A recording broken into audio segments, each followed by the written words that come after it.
first time I ever came to Ronnie Scott's, it was the first time I ever saw live jazz, and it was about 3 in the morning.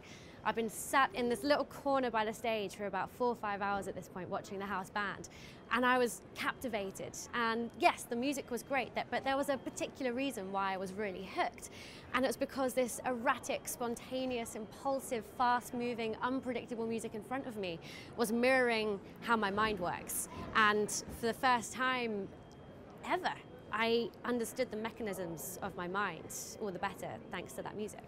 I've been to Ronnie Scott's quite a lot of times now, and it's hard to think of the first time that I actually experienced it, but I was definitely at university studying music journalism, and I was a total pop and rock nerd.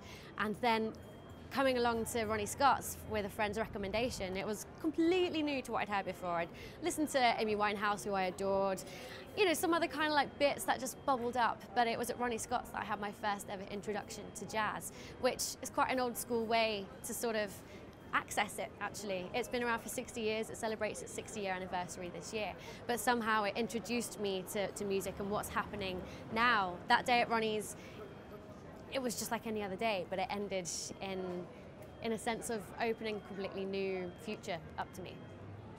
Since the 50s and 60s, Soho has been right at the centre of the British jazz scene, and it still has a huge presence. However, the centre of that focus has shifted to places like southeast London. I'm talking about Peckham, New Cross, Deptford, Camberwell, and it's here where genres like broken beat and Afrobeat are all having an influence on what jazz is now. And it's not just big in the UK, the whole world is taking note of southeast London's jazz scene.